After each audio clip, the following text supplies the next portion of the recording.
Hi Vogue, I'm Shetty, purpose coach, author and podcaster. And I'm Radhi Devlukia, chef, content creator and entrepreneur. And this is...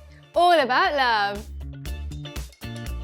So here's how it's going to go. We've got a lot of questions from the Vogue community and Radhi and I are going to attempt to answer these questions. What lessons would you impart to your younger self on love? That it's not all like Bollywood and you have to work on yourself before you think about getting into a relationship with someone else. We derive different kinds of love from different people. Some people speak to the passionate side of us, while others fulfill us emotionally. How does one navigate experiencing these various forms of love in the modern world? I think it's really beautiful that we have so many different types of love in our life. The Vedas talk about 5 different types of love. The Greeks talk about 7 different types of love. And I think that the more love we can have in our life, the better. I think the love that you feel from your parents is different to your siblings, is different to your own children. And that's what makes love so beautiful and allows it to be 360 in our lives. I love that. What is your love language and your partner's love language? That's all right, me. let's guess each other's. Okay. Okay, so yours, yeah. I know, is words of affirmation and physical touch. Yes. Well, yeah, okay, I think I know the other ones as well. Yours is quality time. No. Yours is gift. Yes. Great work. Speaking of relationships, do you feel that you have a healthy relationship with social media? That's the perfect question for you. I think I have a healthy relationship with social media. I actually waited until 2014 before I ever had a social media account in my entire life. And when I finally joined, I think I've been able to create a balance where we have no technology times and no technology zones, where I avoid going on social media first thing in the morning, last thing at night. I think I do have a healthy relationship with social media. Yeah, I'd say so. No, you don't agree. You do. No, you do. You actually do. You're not a scroller like that. I feel like you scroll if you need to for like absorbing, but I don't, and understanding, but I don't think that you're a mindless scroller. I think we've come such a long way from the fairy tale ending that Disney and rom-coms used to sell us. What do you think makes a modern happily ever after? Being okay, it's something actually you say, which I completely agree with. It's being okay with you're marrying the person at the time, or you're in a relationship you start a relationship with someone with who they are then, and then you have to be open and allow them to grow into a different person and constantly keep relearning who they are. Like the same thing you have to do with yourself. You have to be open in allowing that person to change and also changing and loving them for who they are as they continue to grow, not expecting them to still be that same person. I think that's a healthy way to grow old together. That's a good answer. Yeah, thanks. That's from you. We've pivoted from thinking of being with one person forever to being with one person for the present. Is the concept of the one a myth? Ooh. So I saw a study that said that 70% of people believe in soulmates, which is this idea that we want to find this one person who's perfect for us and made for us. And I think that actually misleads us. I think relationships is so much more about finding a person and making it work with them rather than trying to find this perfect person where you don't have to do any work. I think that's a myth. Yeah, and I also think that you can be in relationship after relationship and that has taught you so much along the way to then create and know what you want in that final person. So I don't know whether that helps, but... I love that. Awesome. All right, next question. What are some of your biggest red flags?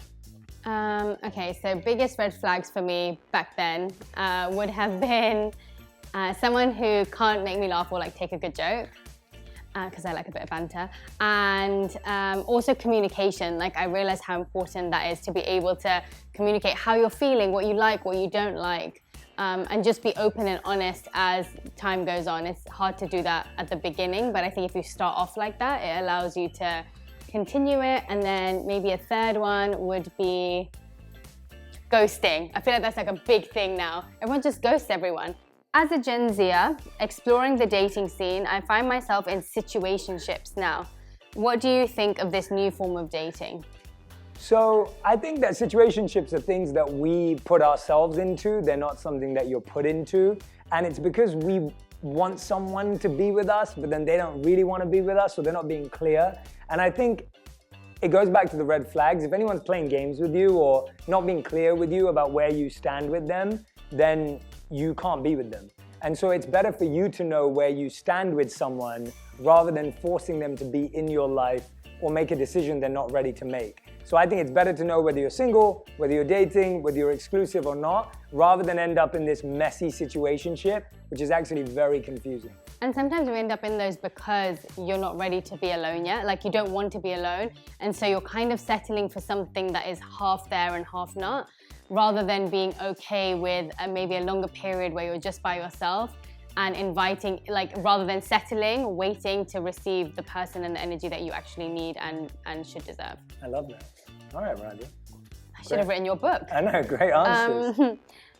How does one deal with rejection in the fast-paced dating scene? Expect it. I think the problem is when we are dating, we don't expect rejection, and that makes it even worse when someone finally says no and you're like, oh, well, you know. So I think expect it. Expect that if you're in a fast-paced dating scene, you're going to see a lot of people are going to say no to you. You're going to say no to a lot of people as well. I think we've realized that when we give other people the permission to say no, we're giving ourselves the permission to be like, you're not right for me, or you're not my type, or whatever it may be. And so I think expect it. Know that it's going to happen. Know that when you're meeting so many people or you're on dating apps and you're coming across so many people, there will likely be people who don't want to be with you. What, according to you, is being present in a relationship?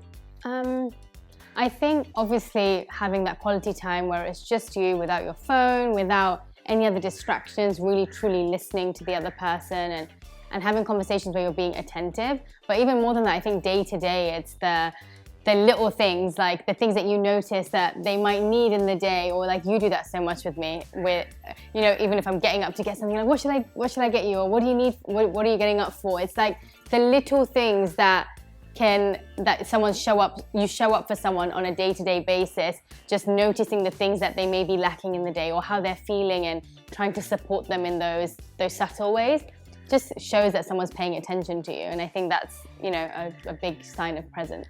What should you do when you and your partner never agree on what to eat? The thing is, even though I love food more, I'm terrible at making decisions. So it's always you that ends up having to choose. But I don't want to choose. But you don't want to because you're the food expert. I know. You know what. As in, I'm always like, make whatever because I love everything you make. Yeah, so I say, if in doubt, order pizza. That's pretty much my answer. That's a good go-to. Yeah, thanks. Yeah. Tell us about the differences between chemistry and compatibility and how one can be mindful of spotting them in order to embrace and achieve a more authentic, aware relationship. So I think a lot of us look at love as chemistry. You feel that spark, the butterflies in your stomach, you feel that immediate attraction. When I first met Radhi, I felt that immediately. If you ask her, she was like, meh. She didn't really feel it. It wasn't meh. What was it? It was like, oh, he's cool. It wasn't even that. But what I find is that chemistry is just 1/4 of the puzzle. So it's chemistry, compatibility, connection with yourself, and character. So the other 3 things make a relationship last. Chemistry gets a relationship started, but compatibility, character, and connection with your own self is what makes a relationship last. That's really good. Is that in your book? Yes. Very good. Thank you all so much for tuning in and watching us answer all your questions. Yeah, it was so great to answer so many of them. We really hope that some of these answers help. Thank you.